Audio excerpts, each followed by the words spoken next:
खामन दे अगे जुबान दराजियां ना करया कर, खामन दे सामने लड़ाइयां ना करया कर, अग्गा लाण वालियां गल्लां ना करया कर, खामन दे नाल मुकाबलेबाजी ना करया कर।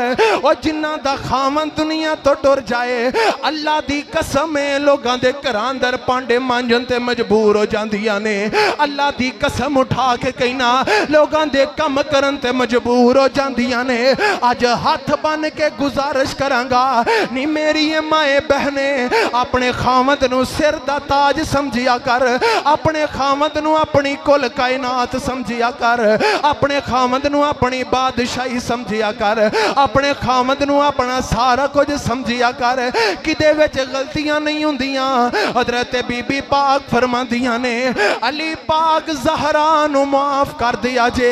दूसरी वसीयत की थी अगर मैं फौत हो जावां ते मैनू गुसल भी आप करे आया जे ते मैनू कफन भी आप दवाया जे।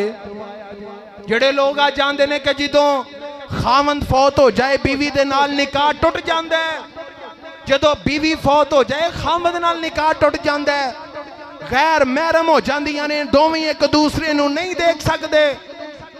मन गढ़त और झूठियां गल्लां अवे शरीयत मुस्तफा सहाबा किराम अहले बैत दी सीरत। फरमाया अली अगर मैं तुहाडी जिंदगी अंदर चली जावां ते मैनू गुसल भी आप दिया जे ते मेरा जनाजा भी आप पढ़ाया जे। अज दे लोग आंदे ने कि ना बंदा बीडी नू वेख सकदा, ना गुसल दे सकदा, ना जनाजा पढ़ा सकदा, बल्कि गैर महरम हो गया। नहीं, अपने ज़हन विचों ए फितना निकालिए। ये मेरे मुस्तफा दी सीरत है, हजरत अली पाक दी सुन्नत है, हजरत अली पाक बीबी फातिमा दी सीरत है। फरमाया अली अगर मैं तुहाडी जिंदगी अंदर फौत हो जावां ते मनो गुसल ते कफन आप दिया जे।